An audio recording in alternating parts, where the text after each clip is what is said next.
সুপ্রিয় শিক্ষার্থীবৃন্দ, অঙ্ক যত বড় ও জটিল হোক না কেন সমাধান কিন্তু 10 সেকেন্ডের মধ্যে। তো আজকে আমরা যে বিষয়টা পড়ব সেটা হচ্ছে তাপগতিবিদ্যা। তাপগতিবিদ্যারকে আমি পুরো 7টা টাইপে ভাগ করেছি।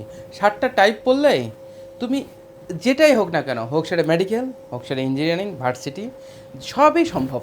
সেটা হচ্ছে তোমাদেরকে যেভাবে শেখাবো সেটা হচ্ছে আমি ওখানে দেখে নিই।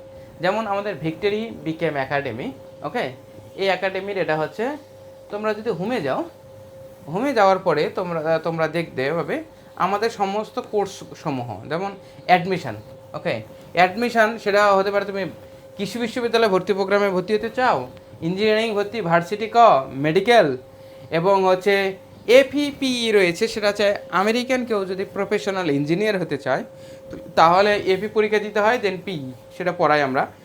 আমাদের academic HSC first year, second year এসব আমাদের পড়ানো হয়, এবং অ্যাডমিশনের সমস্ত কোর্সগুলো তোমাদের পড়ানো হয়। এবং তোমরা যে স্পিকিং শিখতে চাও তাও সম্ভব।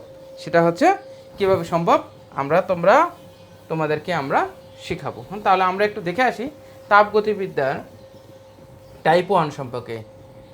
এবং টাইপ 1 এখানে বিভিন্ন স্কেল রয়েছে। সেন্টিগ্রেড, এটা Fahrenheit, C/5, F-32/9, K-273/5, Rn-492/9, আর Rm/4R। এটা র্যাঙ্কিং আর এটা রোমার, ঠিক আছে। এখন প্রশ্ন কখনো যদি তোমাদের পড়ে যে সেন্টিগ্রেড আর ফারেনহাইট কখন সমান, সেন্টিগ্রেড আর ফারেনহাইট CR/F কখন সমান, সেটা হচ্ছে -40 ডিগ্রি সেন্টিগ্রেডে, ওকে, 40 ডিগ্রিতে সেন্টিগ্রেড আর ফারেনহাইট সমান। এটা হচ্ছে মুখস্থ রাখলে ভালো, কারেক্ট। এখন নেক্সটলি সেটা হচ্ছে ফারেনহাইট এবং কেলভিনে কখন সমান, সেটা হচ্ছে 574.25, ঠিক আছে, 574.25। এই টেম্পারেচারে এই দুটো স্কেল হয় সমান হয়। এটা হচ্ছে পরীক্ষায় বারবার পড়ে। যেমন তোমাদের এখানে যদি আমি বলি যে কোন তাপমাত্রায় সেন্টিগ্রেড স্কেল এবং ফারেনহাইট স্কেল একই দেয়, অভিন্ন মানে একই।